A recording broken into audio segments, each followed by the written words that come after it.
This is Rock and Roll English. Real people, real English. Here's your host, Martin Johnston. Hello everyone and welcome to another episode of Rock and Roll English. Episode number 260, baby. Oh yeah.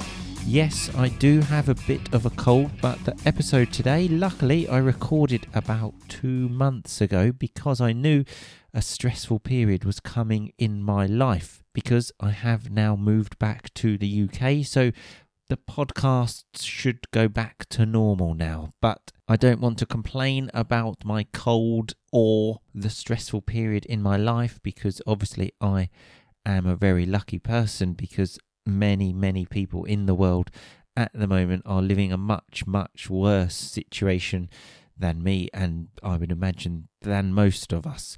And speaking of which, remember the RnR family ebook and podcast is now available, okay? It is a book of RnR stories, the exact stories you hear on the podcast. Funny stories, shocking stories, inspiring stories. There's everything. You can read the book, then read all the vocabulary and grammar at the end of every story. There are 25 of these RnR stories, and you can also listen to it on your phone as a podcast. There is a secret podcast feed. When you buy the book, you will have access to it with the transcript on your phone. It is bloody amazing, okay? And it only costs €10.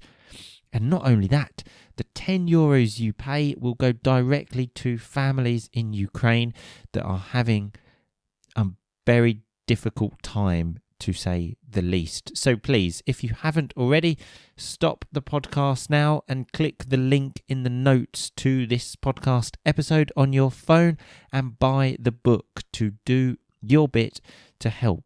And remember, it's not even just donating money, as you also get a bloody brilliant English learning resource, okay? But anyway, speaking of English learning, on to today's episode where I speak to Charlie again from the British English podcast. He's becoming a bit of a regular, isn't he? And we speak about the country Chile, okay? Because Charlie lived there in the past, and I must admit I quite like these country episodes. We've done Spain, Poland, I think Russia, Argentina, England. If you would like me to do your country, please send me a message on social media and let me know something about your country. One more thing, I get this information off the internet, okay? So it might not be true. So take everything you hear with a pinch of salt. A lovely expression there. But like always, we just have a general topic and then very often we actually go off the topic. But let me know on social media what you think of the episode. I will post it like usual on a Monday. But that's enough of me speaking now. Let's go to the conversation.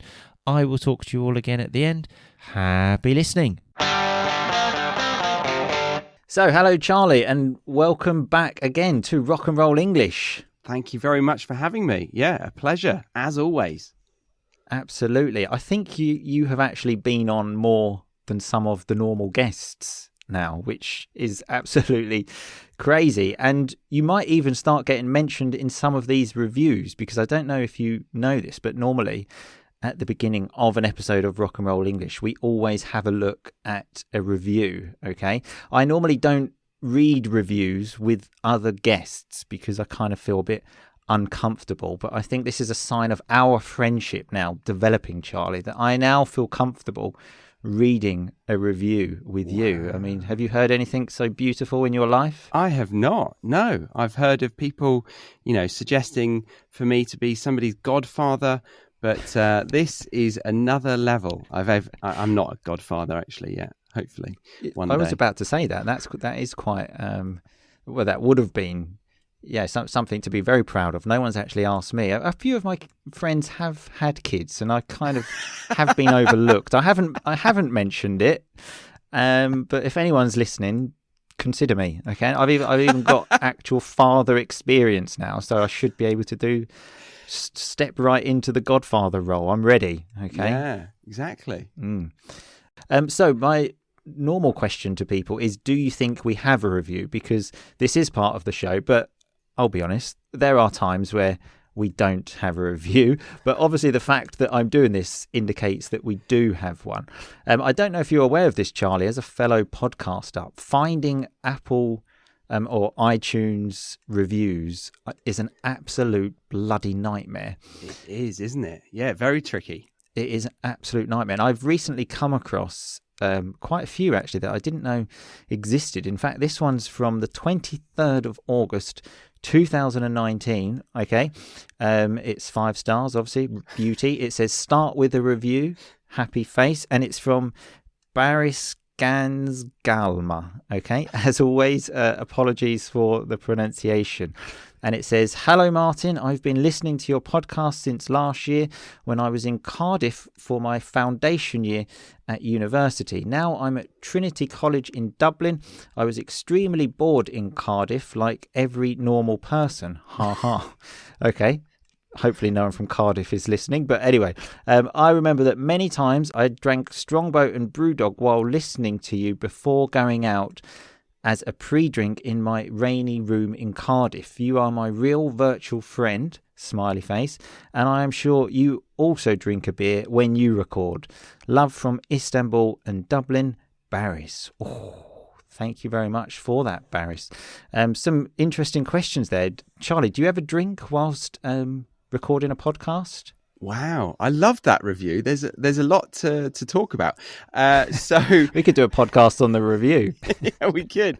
So also very nice. You know, I felt like you were very confident with those 5 stars. Yeah, well, normally people do leave 5, although I did find someone that left a 3-star. But I mentioned this a couple of weeks ago, that everything was positive in the review. It's like, great podcast, love it, really funny, 3 stars. Like that. Stop being stingy with the stars. Stop being stingy with the stars. It's great. It's quote. Not costing you money to add extra stars, so just put the extra stars on there. Absolute nightmare, but yeah, never mind. They might not be received well in Uber, because Uber's another one that needs 5 stars. Otherwise, you get in trouble. Exactly. Yeah. But yeah, the drinking thing though, interesting. Have you ever done that, Charlie? Yeah. So I'm in Australia at the moment, and the time is around 8 p.m. And very often for people that I'm speaking to in Europe, it's their morning shift and my evening shift. And so I often make an evening out of it, and I go and get myself my favourite pale ale or Indian pale ale. Okay, right. Okay, beautiful. Lovely term there as well, to make an evening of it. Yeah, I try and stay away from it. I like to be focused. And also I do these things in the morning. For example, it's 10 o'clock in the morning. So yeah, not really the time for a pale ale. Or a litre of Strongbow. Yeah, I'll have to think about that one. A litre as well of Strongbow before 10 a.m. in the morning, yeah. Also, another problem with that, especially if you're drinking a litre, is you need to go to the toilet, and there's nothing worse than recording a podcast and needing to go to the toilet. It's an absolute nightmare. So yeah, I stay away. But yeah, thanks again for that review, Baris. So on to today's pod. So Charlie, on one of the times you were on the podcast, you told us that you lived in Chile. Is that right? Oh, yeah. Yeah, I let that slip, didn't I? Yeah, I lived in Chile in 2014. Right. Okay. And recently someone joined the RnR family from Chile. So I thought, let's talk about Chile. And just for anyone from Chile, as always, these things are just things I've got from a website. I've done my 5 minutes research. If anything is not true, please take it up with the website, okay? As I always say, don't shoot the messenger, okay? And so, like always, even when I've done the one about England, there are lots of random facts here. So, number one, this is very strange. It says here, Chile loves UFOs. So if people don't know what they are, it's unidentified flying objects, kind of aliens. It says that it's one of the only places that has an officially funded and recognized UFO research center, and many Chileans love to watch the skies, posting home videos of suspected UFOs and alien activity. Now, is this something you were doing when you were there, Charlie? Wow. I wasn't actually looking at the UFOs or looking out for any UFOs. But I didn't know that. But when I did travel up the coast from Santiago, I did do a night of stargazing with like a group leader. And it was because we were in the Atacama Desert, and, you know, it was an amazing stargazing opportunity.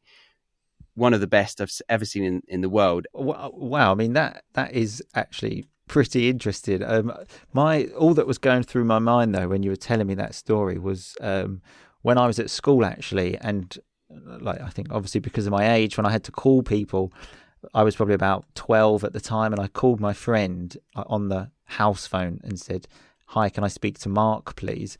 And I remember his mum said, "No, he's outside playing with his telescope at the moment." And I still take the piss out of him now about that. And that's like, but yeah, the idea in school of someone playing with a telescope, it was just like, "Oh, you wanker, what have you got a telescope for?" But, I'm going to admit, I didn't use it, but I did get gifted one Christmas when I was a little boy. I didn't feel comfortable. Sure, you didn't use it. Yeah, sure. You're in your back garden with your telescope all the time. I take it to every country that I've lived in. And actually, connected to the UFOs, again, obviously, I know absolutely nothing about UFOs, but I remember watching a program, very educational, on TV once, and it was by Danny Dyer, which, in case the listeners are not familiar with him, he's a bit of an idiot, basically. A kind of, we call Jack the Lad, loves drinking, football, and they were talking to him about UFOs. And I remember him going like, "Yeah, fucking hell, it's fucking mental, all this shit." He goes, "Normally, I just see something about UFOs in the paper and then just turn the page and look at a pair of tits." And I just remember thinking, what newspapers are you reading then, Danny, where you just turn the page and, as you say, look at a pair of tits? He goes, "But now it's all serious, this shit. So now I'm actually going to read it and not look at the tits." Okay, Danny. Well, that paper, I assume, would be The Sun, page 3, right? Yeah, I mean, I would assume so. Are there any other newspapers like the Mirror or anything like that? I'm not so familiar with newspapers in Britain, but in fact, let's talk about this. That is crazy, isn't it? That there is a newspaper. I believe even now, I haven't bought a copy of The Sun in a long time, but page 3 of a national newspaper is just a woman like topless. Where, I mean, that is ridiculous that still exists, isn't it? It is. I have a feeling. Oh no, I should go away from this website. Yeah, okay. I think it's still a thing. Yeah. That is crazy, right, isn't it? But it's kind of like a lads mag, isn't it? It is. But yeah, the fact that exists, I just cannot believe that exists in this day and age, to have on the, like, I think as well, it's the most popular newspaper in Britain, isn't it? Well, it certainly was. I don't know. And page 3 is just basically a naked woman. Yeah, that is absolutely crazy. It makes me surprised and almost not believe that it's one of the most popular. But yeah, it definitely is. Yeah. Let's write in. Yeah, we should make a stand against the Sun newspaper. But I think that's actually probably been done already. But anyway, so going back to our topic of conversation, which is Chile, is apparently it's very famous as well for poetry. Okay, because it's had a couple of people that have won the Nobel Prize: Gabriela Mistral, Pablo Neruda. Apologies for that. I mean, did you know this, Charlie? I knew that it was very popular for poetry. Yes, there's a. You're so cultured, aren't you? I mean, what are your thoughts on poetry? I have no idea how to respond to that question. Absolutely none. I mean, my thoughts on poetry is it's a load of shit, basically. Oh wow, bold. Okay. I mean, you're like my friend who said, art's shit, isn't it? There's no point in art. I was like, fucking hell, wow, okay, art in general. Because we were about to go to an art gallery, and he was like, "Oh, you are such a culture vulture." To be fair, I fall asleep in them, but I still occasionally will go. Well, this is kind of what my thoughts are. I very much agree with your friend. It's a load of shit. What art? It's a bit of an exaggeration, but I have the feeling that some people, maybe like you, Charlie, go, okay, yeah, I'm going to an art gallery and think they're so sophisticated, but really they hate it. They fall asleep. They're just doing it so they can say to people, "What's that? Where was I last night? Oh, sorry, I was at the art exhibition, wasn't I? Yeah, it's fantastic. It was." I never go on my own, and I'm dragged there. Like my auntie, she's obsessed with painting, and she came to Sydney, and we had to go to the Contemporary Art Museum. Gallery. Yeah. No, I mean, obviously, I'm exaggerating, but everyone likes different things, don't they? I would happily sit and watch a football match, like 10 football matches in a row, and other people would just say that's a load of shit. But sometimes you're looking at a picture, and I've been to the Tate Museum in London, and I'm just looking at it thinking, what the fuck is that? And so I've got a poem for you. This is the shortest poem, apparently. So yeah, it just says, "Fleas Adam Hadam." Okay. Sorry, is this one from Chile? No, I don't. I just put in poetry into Google just to get an example Pilkington. Of. Yeah, and you just kind of think, what is that? So fleas, in case you don't know what they are, it's kind of disgusting kind of insect that are like dirty that you find on like dogs and stuff like that. Fleas, Adam, Hadam. And you kind of think, okay, great, that's brilliant, thanks a lot. But not that I'm saying anything, because I'm sure Gabriela Mistral and Pablo Nerode, that guy, I'm sure theirs were brilliant. But just I'm not such a fan in general. But Chileans love their ice cream as well. Okay, was that something you noticed in Chile? Oh yeah, actually, I remember one episode where I rang my mum saying, "I can't even order an ice cream here." I was very upset because I was told that the Chileans in Santiago can kind of speak English, so I was fooled. I was pulled there under false pretenses. Obviously, I was wanting to learn the language, but I was starting at a pretty basic level, and I got there, and I was really struggling with my attempt of ordering this ice cream. And they were explaining something very, very quickly in Chilean slang, that I needed to get a ticket to then queue up and then wait for somebody to pay the person and not even order the ice cream. And then once I've paid, I wait in another queue. It was very confusing for somebody who's not cultured as me, despite the galleries. But yeah, so I guess maybe they do like ice cream, but they definitely like hot dogs more. Right. Okay. What was your experience with hot dogs then? Was it easier to order a hot dog than it was an ice cream? It was, although I still managed to muck things up there, because I was ordering with a little bit of mayonnaise. I was trying to say, because they love it. When you're in another country and then you want to be fussy with your food, hang on, like, you don't know the language, and say like a little bit of, or like without onions, like just you're asked. It's a recipe for disaster. I need to show you a picture of the average consumption of mayonnaise on their hot dogs. It's more than the bun. Like, it's absolutely dripping in there. Wow. So I tried to say with a little bit of mayonnaise, please. But apparently my pronunciation of mayo was wrong, and it sounded more like the slang for urine.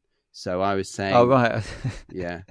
Can I have a little bit of piss on my hot dog for 6 months? I was trying that. For 6 months, right? Okay, wow. And no one thought about telling you? Finally, on the 6th month. Right. Yeah. Okay. And I'm not sure for how long you were there, but apparently September the 18th is a big day there, because it's the day that they celebrate the liberation from Spanish rule. Okay, so a few countries have things like this, but the thing I found strange is it said most people get a full week off work or school to celebrate Las Fiestas Patrias. A week? I mean, Jesus Christ. Did you have this? Yeah, that is a long time, isn't it? So I went like December, January, and then I left, I think, in September to go north. Just missed the I just missed it. And people were saying, why are you leaving? You know, we've got a week soon. A week to go to Valparaiso, I think it's called. Yeah. Right. Yeah. So I missed it. Well, I just thought, you know, like in England, we have, for example, Bank Holiday Monday. You know, you have the one day, but a whole week is absolutely crazy. But so another few things I have about Chile. So this might be useful, maybe if you're in some kind of pub quiz. Has the highest building in South America, the Gran Torre. I've heard you say a few things with like a Spanish accent, so now I'm thinking I'm going to try and say some things that sound more sophisticated as well. My sophistication levels in this podcast, I think, have hit an all-time low about talking about poetry and art, so I'm trying to kind of redeem myself now by saying Gran Torre in Santiago. 62 stories high. So did you go there? I did. I didn't go up it, but I think it's an office building predominantly. Go and have a look round a few offices, just see what's going on. print a few things. Yeah. Good photocopier. But there was a park and a nice tennis court near there. So yeah, I did see it quite a lot, and it is very tall. It is very tall. I imagine the Shard is taller. Not that it's a competition, but exactly. I'm sure the Shard in London. That is, just in case people aren't familiar with that. But my experience with high buildings, I actually worked in a very high building in London. I actually worked on the 42nd floor for quite a long time, and I was fine. But then a few years ago, I went to New York and I went up the Empire State Building, and I don't know why I was just shitting my pants when I was like in the lift going up. I remember like dripping with sweat, and I was with a friend, and he was like, "What's the matter?" And I was just like, "I just want to go. I want to go home." I thought I was going to cry. I don't know what happened to me. It was a horrible experience. I don't understand how you can bully people with telescopes. That is ridiculous. Absolutely ridiculous behaviour.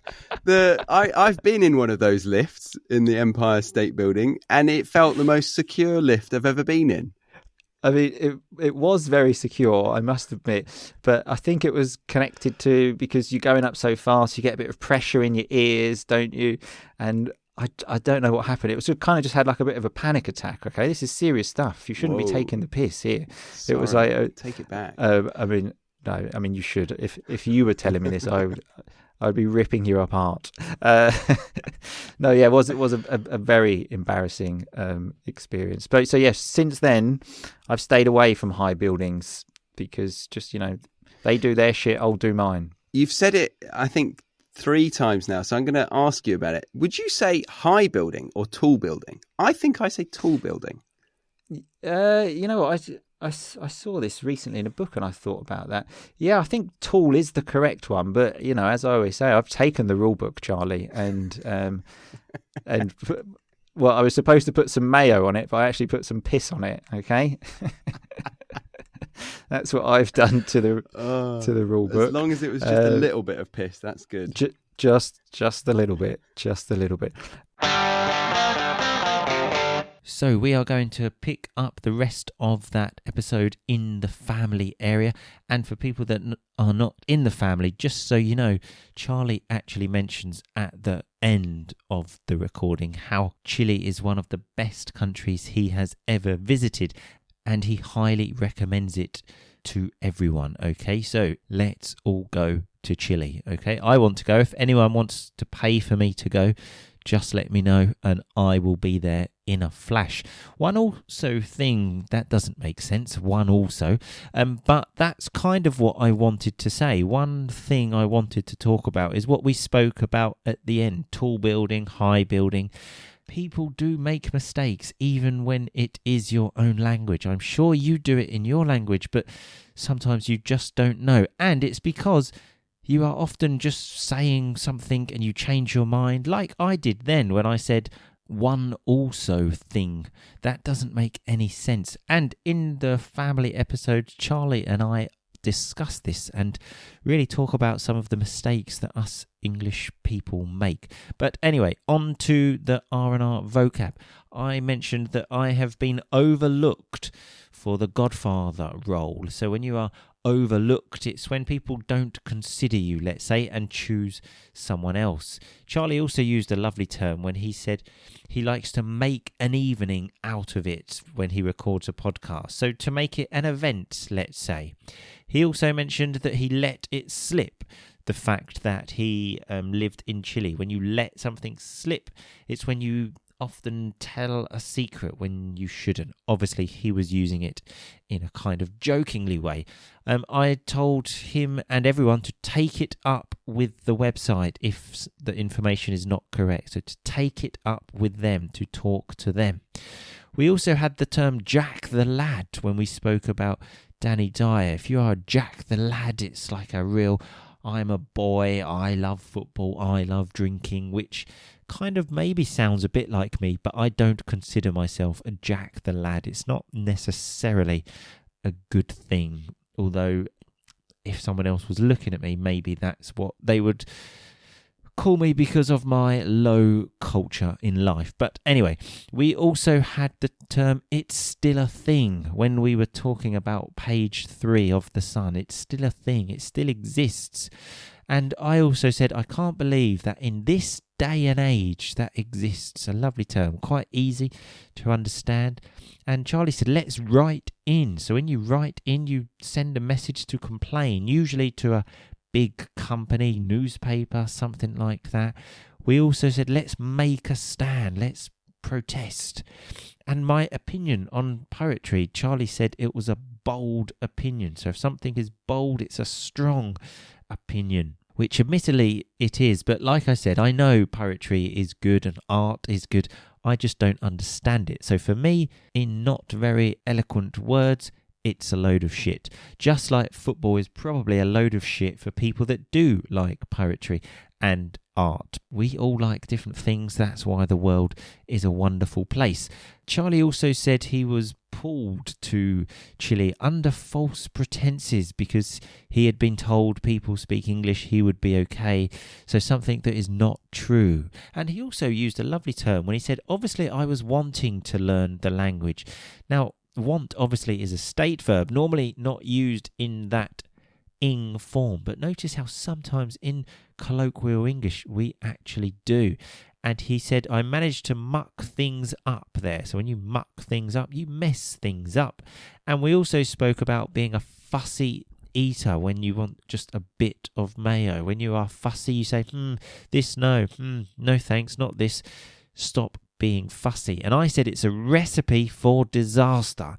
Easy term to understand, but a lovely term to remember. So remember, all of the RnR Vocab is on the website rockandrollenglish.com/episode 260. Also remember to buy the RnR Family ebook. Like I said, it's bloody brilliant and you will be helping lots of families. So please do it. I will speak to you all again very soon, but in the meantime, just keep on rocking, baby. Thanks so much for listening to Rock and Roll English. For more great content and to stay up to date, visit rockandrollenglish.com and facebook.com/rockandrollenglish. We'll catch you next time.